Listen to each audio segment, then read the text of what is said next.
What if the very thing you've been taught to chase is the one thing slowly killing your soul as a man?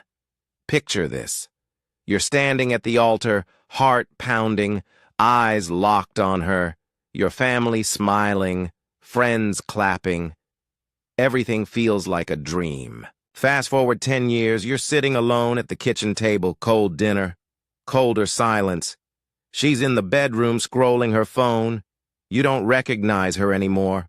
Worse, you don't recognize yourself.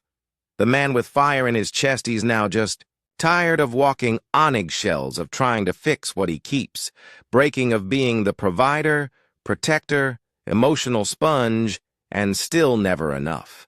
Carl Jung once warned, "A man who sacrifices his individuality, topples others, loses both his power and his purpose."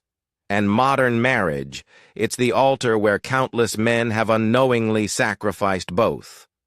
Let's unpack the dark psychological truth Jung knew all along. Carl Jung taught that every man must face his individuation, the journey to becoming a complete and whole self, not a puppet, not a provider, not a pawn in a woman's emotional labyrinth. But here's the twist. Modern marriage interrupts that journey. It forces men into roles they never chose. You become the husband archetype, obedient, predictable, sacrificing. You become safe, and in doing so, invisible. Jung believed that men are meant to integrate both their rational mind and primal instinct. But the modern husband is trained to suppress both. No confrontation, no wild ambition, no desires that might rock the boat. So what happens? You become domesticated like a lion kept in a zoo, impressive to look at, but stripped of his roar. And here's the kicker. She stops respecting you. Not because you're cruel, but because you're tame. Because what she really wanted was a man with fire, not a butler with feelings. Jung said, "Until you make the unconscious conscious, it will direct your life, and you will call it fate." Men enter marriage seeking stability, companionship, legacy, but unconsciously they're seeking permission to stop evolving, to finally arrive, to rest. But here's the dark truth. Marriage today doesn't offer rest. It offers regression. You give up your edge. You stop chasing mastery. You trade your purpose for peace. But it's not real peace, it's quiet defeat. The bills keep coming, the spark keeps fading, and every disagreement turns into a guilt trip. You're not a man anymore. You're a compromise. And yet, you stay. Why? Because you've told yourself, this is just life. This is how it's supposed to be. But Jung would tell you, that's not life. That's a sleepwalk. And the longer you stay asleep, the harder it becomes to wake up. Let's go deeper. Jung believed that every man carries within him a feminine side, thema, and every woman carries the animus, her inner masculine. But in modern marriage, that balance is shattered. Thema is overdeveloped.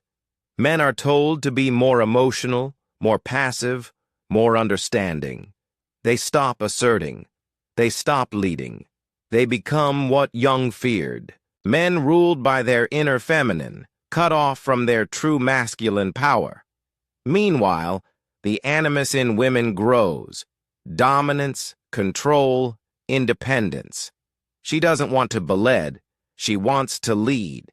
And what happens when a man gives up his masculinity while his wife embraces hers? Resentment, reversal of polarity, emotional emasculation. You're notequels, you're competitors, and she no longer sees you as her man, but as her project. Let's strip away the romance for a second. Legally, marriage is a contract. Emotionally, it's a power struggle. Psychologically, it's a battlefield. And on every front, the man loses. In Jungian psychology, the worst thing a man can do is suppress his shadow, his dark primal truth, because what you suppress controls you. Marriage tells men, Don't think about sex. Don't speak your truth. Don't question the contract. So men bottle it up until it explodes in quiet despair or worse, incomplete apathy. You don't cheat. You don't leave. You just stop living. One long sigh after another. And guess what?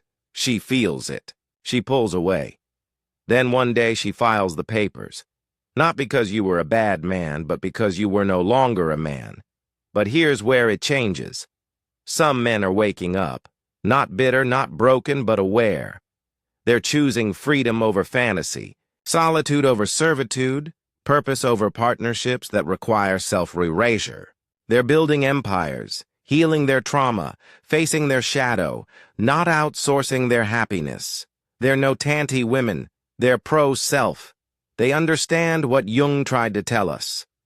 The privilege of a lifetime is to become who you truly are. And no contract, no wedding ring, no societal pressure is worth losing that.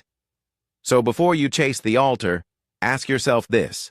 Are you marrying her or are you abandoning you? Because Carl Jung didn't just study the mind, he studied the soul. And he, Warnetus, a man who looks outside dreams, but a man who looks inside awakens. Look inside, brother.